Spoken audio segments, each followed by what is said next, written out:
Welcome to the official Tennis.com podcast featuring professional coach and community leader, Kamau Murray. Welcome to the Tennis.com podcast. I'm your host, Kamau Murray, and we have a very special guest. We are celebrating Women's History Month this month, and we are here with one of the greatest players of all time, somebody that has had a tremendous impact on tennis and is one of the 9 people who are the reason that women on this tour now make what they make and have the opportunities that they have. We are here with Rosie Casals. Rosie, welcome to the show. Well, thank you very much. Thank you. It's nice to be here. And in my own house. I know that's right. Like that. You're in the place to be right now because the world is headed to Palm Springs right now to compete. Yeah. Indian Wells Tennis Gardens for the BNP. Yeah, absolutely. Funny, I walk my dog over there, so everything's gotten very crowded with all the cars coming in and stuff. So it makes it not so much fun. we take away your peace, right? Because the desert is like peaceful and the grass is always green, despite, I've never seen so much underground irrigation anywhere in the world. Yeah, well, we had some ceiling irrigation. We had a little bit of rain last night, which doesn't happen very often, but the sun is shining and it's dried everything up. So we do need some rain in the desert. So you and your crew, the original 9, you, BJK, you all, took an incredible stance back in the day for these girls to have the opportunities they have now. I remember when I was first introduced to you, I was talking to Billie and she said, Rosie, come out. Do you know Rosie? I said, of course I know of Rosie, but I never met her. And I was so shocked at your height because when I hear about Rosie, I think of, and I hear you speak and all the things you used to stand up and say, and, just sort of like your fearlessness. I thought you'd be at least 6'2", but you're 5'2". I certainly wish I was 6'2". Oh my gosh, that would have been so much fun. 5'2" and a quarter, add that, but perhaps because of my age, it probably shrunk a little bit.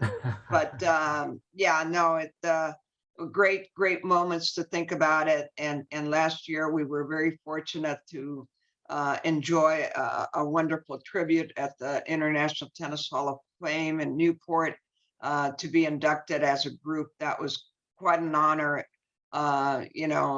We fought for that opportunity, and I'm so happy that the Hall of Fame board of directors and committee decided that they may be able to change some of their bylaws to include groups, because certainly the original 9 were a very special group of women who really, when I keep thinking about it and I say, God, generally you have 9 individual women, but for a change, they all agreed on the same thing, that we needed to fight, that we needed to, stick together. And no matter what happened, whether we got suspended by the USLTA at the time, the governing body, we needed to stick together for this purpose of getting women's tennis on the map with equal pay. And, we were very fortunate that things went our way. So, one of the things that sticks out to me is when you won your first Family Circle Cup in 1973 and you won 30 grand, which at the time was the biggest purse in women's tennis. I think in men's tennis as well. I think at the time in 1973, that was the biggest purse either for men or women. And so, it was an exciting time because that was the first time that we were nationally televised on NBC. And it's always nice to be the first. I was the first one to win the Virginia Slims of Houston in 1970 when we broke away from, the Pacific Southwest and Jack Kramer and Gladys Helbin's dollar bill that we contracted. So Family Circle Cup, now the Credit One Charleston Open. That was a great moment especially to beat Nancy on clay. I remember that I was down 5-2 and getting killed, and I decided, well, we're playing on clay and she's great on clay, and I drop shot it and 5-2, 5-3, 5-4. I ended up winning, and it was kind of a wonderful moment to be able to say that I won that first Family Circle Cup and the great prize of $30,000. So you know what? You could buy a 450 SL Mercedes convertible for 20 grand. So 20 grand went to my convertible. Now, that was gonna be my next question, is because nowadays the kids get their big payday and they gotta like splurge on something. So I was gonna ask you at that time, what was your splurge? What was your reward to yourself? So that was my reward. I went to Mercedes-Benz on Beverly Wilshire. I remember looking at this red car, beautiful, 450 SL, 1973. Walked right in there and walked right out driving it. So that was the exciting moment that I could certainly enjoy my 30 grand. And, it was really a monumental moment to have said that we had the biggest prize money ever awarded to a woman or a man. And, from there, obviously, things have gotten a lot better for women, a lot better for tennis, lots of money out there. Lot of money. I mean, lose first round of a slam now is $100,000. I know it's unbelievable. What even the qualifiers make more than what we made in 1970, 71, 72, 73. Amazing. Billie Jean made $100,000 in the first year of the Virginia Slim. She had to play just about everything. We played singles, doubles, whatever we could play. She was the first one to make $100,000, and that was a real incredible journey that she had in doing so and being the first. So it's always nice, isn't it, to be the first and to go down in the record books. So take me back, because you and I always talk about the limitations of the sport. You deal with a lot of kids. You're born in San Fran, or from San Fran. Yeah, I was born and raised in San Francisco. Yeah. And how did you get into it? Because most of the time, like I'm probably one of the few people, no matter who the player is and where they're from, I always am just curious, right? Even if we're competing against them, I say, now, how did you start playing tennis? Yeah. And most of the people say, I grew up across the street from a tennis club, or my mom or dad played tennis. Yeah. Was that your story? So my story was that my dad was a soccer player, but when he had injuries and broken ankle and what have you, he needed to do something. And he's from San Salvador, Central America, and they migrated to the States sometime in late 30s. And so when he started to play recreational tennis out at Gongay Park, I would see him, gear up every weekend, put on his whites, take the racket out of that wooden press, and I would bug him and say, please take me, I want to go to Gongay. And finally he did, and started taking me, and I would hit against the wall, and then when they were done, I would come and hit with him and all the other people that would hit with kids, because you know how things are. They don't ever want to hit with kids. But that's how I got started. I must have been about 8.5 years old, and I just couldn't remember not being able to hit the ball. I mean, it was like, this was me. This was natural. This is what I wanted to do. And that's, I was fortunate that I found it when I was 8.5 years old. And then did your dad teach you, and for how long? Well, of course, he taught me throughout my, junior years till I was 13, 14, 15. And of course, we would have our arguments. No, I think I need to do this. I need to do that. And finally, as you get older, you decide to say that everything, right? You know best. But I think once I started traveling and when I was 16, 17, and of course, the game grew, I grew. Well, not necessarily in size, but certainly I grew in knowing a lot more. And but he gave me basically my strokes and all the things that, the time that parents give kids. I mean, there's so much, schlepping them all over to the tournaments. I work with a couple of kids now, and, I know how it feels when you're getting up early and taking them to the tournament, and God knows what, you have to hang out all day long. It's tough. So, you got to have a parent like that who's willing to put in the time. So, later on, we do thank them, in ways of wanting to be the best. And of course, when I started to play, I really felt I could be. Now, it's funny. So you talk about the time that your dad invested schlepping you around. When I sort of have people come into my program, especially dads, and they have daughters, and I'm gonna say, hey, this game will give you two things. Number one, it should give you a kid a college scholarship if you commit. But number two, it's gonna give you so much time in the car with your kid that your relationship with your kid is going to be so deep, right? And it can be good or bad. When it gets like 13 or 14, if you become a crazy tennis dad, it can go bad. But when you look at the relationship between junior tennis players and their parents, they are so deep compared to team sports where the coach puts 15 boys on the bus, takes them, right? Boys and girls. Yeah. And so Correct. I think that is one of the greatest gifts that this sport gives to kids and their parents. Certainly in the former years, when I look at some of the things, though, I think sometimes that the parents cannot let go. And so that presents a unique problem. I feel that when I look at some parents and they're so invested, and I can understand. I mean, they paid for everything, their time, they care, they, like I said, schlep you all over the place. So it's understandable that sometimes the kids feel like they owe something to the parent. And, unfortunately, it manifests itself.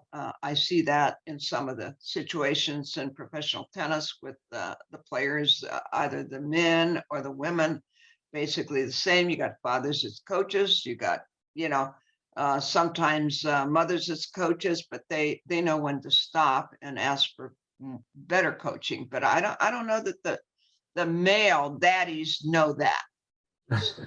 I think who I'm talking about, but we always think we're gonna forever be the coach. The dads are harder to step away. Well, I think it's good in the beginning, and I think it's good even if you bring in somebody that could help, because it's always better with a different outside look at things. And sometimes you get so involved and you think and I gotta say that unless you've been at a certain level of playing and coaching, you're not going to know the ins and outs. You just will not. I don't care. Do you remember 2017, the night before the US Open, you were actually at Billie's house when I came to watch my Absolutely. Absolutely. And one of the biggest gifts that I would say that I received was early when I started traveling on tour, just sitting and listening, asking a question. And when you and Billie get to talking, I mean, I ain't got to say a word for 30 minutes because y'all just not going to stop. But asking a question. So what do you think she's going to feel tomorrow? I have no idea because I never played the Grand Slam final. So what do you think? And that turned into like 2 hours. And like between you and Billie fighting for the floor. I mean, that was one of the greatest gifts. So you talk about being willing to listen and enlist help. And for me, I'm like, I got no ego. If you're going to give me one thing that I can leave here and give to her, that's going to help her win and help me win, right? Because when she wins, I win, then I'm going to take it. So that was one of the biggest gifts that I've ever received. Well, that's good that you think that way and feel that way, because often, there are a lot of coaches that may not feel that way, that feel, they may know everything and they don't want any intrusions. And of course, our generation always talked about tennis. I mean, we played it and we played against one another. We practiced against one another. We did everything with one another, and we would, talk about our matches, really analyze them and talk. And we enjoyed it. Nowadays, these kids don't talk about tennis. They really don't talk about the match, or, it's just the coach. The coach, may want to say something. Well, we're not going to discuss it. I don't want to talk about it right now. So it's a little bit different. I mean, we always want to talk tennis, talk shop, and I think that's why we're better students of the game, because we really learn the ins and outs, and we learn other perspective, okay. And Joan, had a great slice, great touch and forehand. And if she could kill you 6-love, 6-love, it didn't matter how long it would take, but she'd kill you 6-love, 6-love, and why she felt the way she felt, why she played the way I mean, we all shared things and we were all helpful to one another. But because you have a different, obviously, perspective and you different dynamics here with players really having their own team, they don't share at all. And I'm not saying all of them, there may be some that do, but we're not that privy to it because we're not really that close to the players. I kind of always complain about this to the WTA, that as the original nine, as the founders of the tour, we should be able to go everywhere and anywhere, just like the NFL players can step foot in the locker room or on the field and feel that they're a part of it. They've been a part of it. We don't feel that way. I certainly, let me speak for myself, I do not. And we know that, hey, locker room's sacred. Would I go in there if somebody of today's player are in there? No. Would I go in there later on when everybody's gone? Yes. Yeah. Because we felt the same way. We've been there. So, these kind of restrictions I hate. You can only do this. We should be able to go anywhere, everywhere, anytime, anywhere, period. Well, let me ask you this, because you see a lot of girls on tour now struggling, whether it be emotionally, struggling with the balance on, maybe they got married, had a baby, whatever, having to come back. Do you feel like there is this sort of gap, right? So we've got the original nine and all that you all did for the game, right? But if you think about now, somebody that's 18 years old on tour, who was born in 2004, may not be as connected to what you all did in 1970, 71, right? Because it's been 30 years, they're born 30 years later, 50, but they probably need 50, to be, 50. because some of the same struggles with the player council, with equal prize money, with the co-gender tournaments, and how sometimes the girls get a lower level hotel than the guys in Europe, right? Do you feel like you all need to be invited back into the room because you're still fighting similar struggles? Yeah, absolutely. I mean, look, I think that what we could offer would be considerable, and it would be nice that we can get to know and say, yeah, I've met, Barty, or I've met, Sabalenko, I've met, the other players, but we don't know who they are. When I have friends say, have you met, any of the players, young players? No, I don't know Raducanu. I don't know Fernandez. I don't know any of them.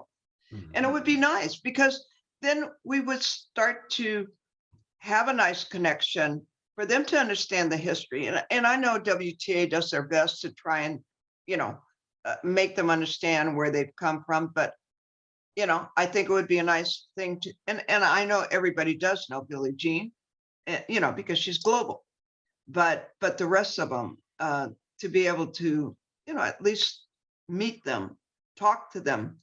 And I know that they have mentoring programs, and I've never been a part of it. And I think that certainly some of the players should, older players should be on a representative on a board. It floors me that not one of the past players are on the board, to represent whatever. We keep updated. We understand how the game has changed, both in the physical way and how you play it.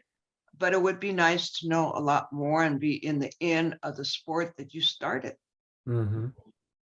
And I think even if it was a informal sort of mentor, mentee, even a gentle introduction, like, hey, because BJK can't help everybody, right? I mean, she can't help top 100. Every top 100 player can't just solely reach out to her.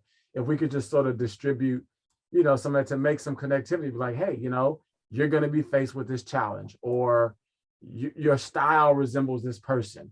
Talk to her about how she was successful. Rosie's 5'2", right? Talk about how she won 112. She held 112 trophies, right? So like, that's not a small number, right? So I'm coaching a player, and just last Sunday, got her 7th trophy. So I'm thinking, I'm like, wow, it's taken a lot of work to get 7. You got 112. Talk Now, about. now, granted, as I say, we were starting, and certainly the competition isn't what it is now, without a doubt. And we understand that today you got to be ready to perform in a first round because you're going to get a tough match. So, but nonetheless, we understand that, and we understand that games change. Look at the players, so much bigger, so much stronger. All that they get, in nutrients, in fitness, and in coaching, and in how they travel. I mean, those that have money travel, privately, and understandably, they can afford it. And, there are better retirement plans for them already than there ever was for us. We're still trying to get our $5,000 from WTA, from the, whatever pension plan was sort of put together. And it's just a different life and a different time. We understand. But I think that, there's always some things that bring you together, whether you're number one today or you were number one yesterday. There are things, especially in the game, that one built, and had certainly a lot of inspiration that it would grow into something. Perhaps our minds didn't wrap around what it is today, but certainly the progress. It was, I know we're going to get there. I know we're going to get there. And there's still a lot of work to be done, because tomorrow I could be all gone. I mean, look, more money, the promoters have to put up more risks, more everything. I mean, yes, you watch the tennis channel, the 3-4 turns going on, at the same time. It's very global, understood. But in a moment's notice, I mean, look what's happening with Ukraine and Russia. I mean, the wars, it can impact, can go into Europe. All of a sudden things change. You have no tennis. What are you going to do? Mm-hmm. So, I think, the players have to perform, yes, and they have to also get involved. And I think they need to leave legacies, just like our generation left the legacy. And then you had Chris and Martina and Tracy, and they left legacies and so forth. And I think now less so. We have to leave. Every generation's got to get better, has gotten better, and they need to do more for the game, more for the sport. We need to ensure that this is going to continue to grow and be the sport that we love, and that has nurtured us and kept us going. So you talk about legacy and like sort of growing the sport. When I think of Palm Springs, it is sort of symbolic of what tennis is in my tennis experience. And it is a lot of tennis, but all in gated communities, right? And so there's like so much tennis around the world, but there's always this like this hint and aura of inaccessibility. Talk about what you're doing now, because one of our first introductions was Billie. Billie introduced me to you and said, "Hey, come on, you got to meet this great player that Rosie's working with, Taylor Johnson, and she's like still coaching. You guys should talk." Tell us about like your legacy you're leaving now by touching some of these players. And obviously Taylor went on, is at UCLA right now. Yeah, great. Level, yeah. Right. Yeah. And that's, you definitely had a big part in that. So talk about your legacy now and what you're doing with the kids, and about what we need to do to get it out of the gated communities, right, symbolically, and into neighborhoods. Yeah, well, that's a challenge here. As I said to you, we're surrounded by underserved kids and communities, and my foundation, the Love and Love Tennis Foundation, and that's part of the NJTL now, and USTA. So we're trying to, come up with programs that will be outreaching and continuous. And what's difficult is, like I said, we go to Coachella Valley in the east, a lot of, agriculture and migrants, and, very far from being able to come to the tennis gardens. If I was supposed to put a clinic together, it's all about transportation. The parents work, can't do it. So what I'm doing is reaching out to all the high schools in those different areas, Coachella Valley High School, Desert Hot Springs in the north, again, underserved, in the west and north part of Palm Springs. You have the African American community. It's far for them to come into the tennis gardens and Indian Wells and Ranch Mirage. So, I'm working with the high schools and trying to have their tennis team put together clinics, free clinics. We have them giving free clinics 1 hour every week. And if we could step it up to, twice a week, we will. So I've got 5 or 6 involved in that. And Fila has been great in assisting somewhat with sponsoring. And so, we feel that if we could keep it in their community, and fortunately, the tennis courts are available, when the team's not playing, but they're willing to do this, and we give them grants for their equipment or transportation and travel and whatever they may need. And, we think they're serving their community. And I also work with the Boys and Girls Club, and we go in there and to the little gyms and we help the kids learn how to play tennis. And so however we could spread the word, because I've got to say, tennis has been great to me, and I cannot even imagine what my life could have been or would have been had I not hit that white at the time tennis ball. Now we got a yellow ball. And so it's amazing how much the game has grown. But on the other hand, when we look at other sports, and especially team sports, we are still way behind that. Yeah. So you talk about working with the high school kids. One of the things, like now when you think about high school athletes, right? They say they graduate high school, they can go and start playing professional tennis. And within 2 or 3 years, with some level of success, you will make a postgraduate salary. But back in the 70s, right, and in the 60s, it wasn't so clear cut. So college was still a good option because it wasn't like you were going to make $1 million in the next 2 years playing tennis. So how did you decide not to go pro? I mean, not to go to college and to go pro? Oh, that was an easy decision. I hated school. It was never my favorite thing. I really, I couldn't wait to get out of school. So when I finally graduated and I was 17 and Billie Jean had asked me to go to Wimbledon and play with her, I couldn't believe it. So, getting an education, I think, is important for many of them, because not everybody can make a transition into becoming a pro and going into either WTA or ATP. So things are changing now. I mean, the opportunity for us was really very limited. There was no professional tennis. There was no money. It was all about the love of the game and getting money under the table if you were decent.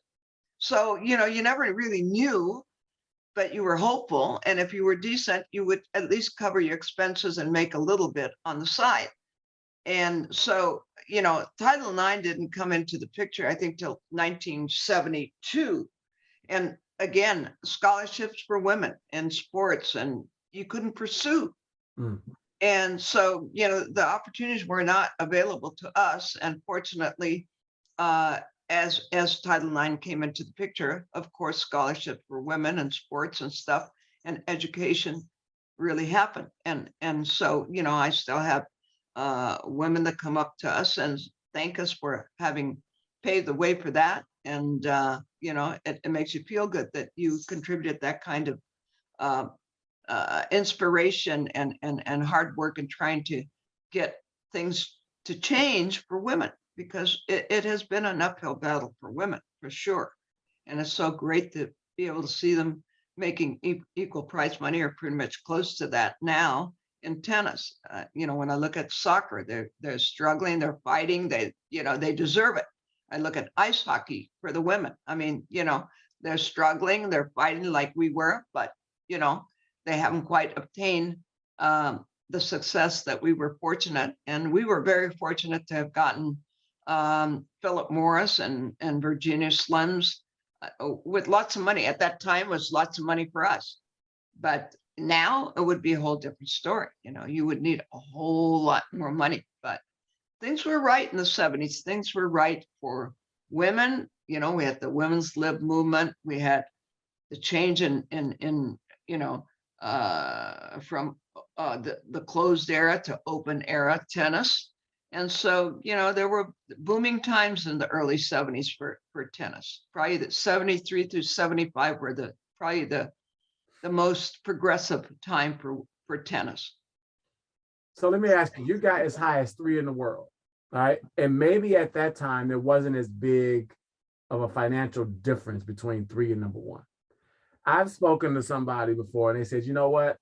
I never wanted to be number 1 because I could make the same money at 2 or 3 without all the pressure of being number 1. What do you think about that statement? Oh, well, okay. Either you know yourself well and you're complacent with that. And I think, that's okay for somebody to say that, because if you feel you don't want to put in, or you do not have the discipline, or do you have the talent or ability to become number 1, I mean, certainly I wanted to be number 1, and I regret that I was unable to win at least one slam in singles, won them in doubles, but not in singles, came close.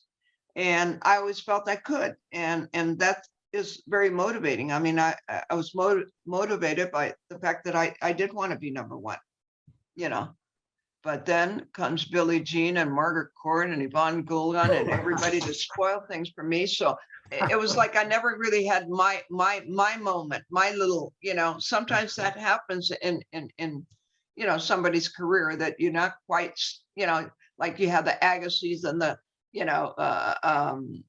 Pete Sampras and, whatever, and you're trying to get in there and it's tough, or the Murrays and the Rogers and the Nadals, and you're trying to make your way. Now they're kind of gone, except Rafa's still hanging around playing great tennis. But you have the younger generation, obviously, with Zverev and, Team and Medvedev. And, so yeah, there's room there for them to move to number 1, and they have, and for the women as well. I mean, it's wide open for the women. But when you had Billie Jean and Margaret Court and some of Virginia Wade that were very close in that, and Ann Jones and whatever, yeah, you have to be fortunate to come in a good time. I remember when Serena went and got pregnant, and Wozniacki had 2 years there when she slipped into number 1. I know Serena said, "I'm pregnant," and Wozniacki said, "Yes," right? Yeah, absolutely. Yeah, of course, so you do have to have a combination of things. You got to be lucky. You got to be there in the right time at the right place and take advantage of your moment. Yeah. Well, I feel like we just took advantage of you. I really do appreciate everything that you do. I know you have the Level Up Foundation with Tori Fretz. Tell us, I know you talked about the high schools, but this year you're honoring Billie Jean King. Yes. She did. I got to ask you, you won 112 titles, 56 with Billie Jean. Did you carry her, or did she carry you?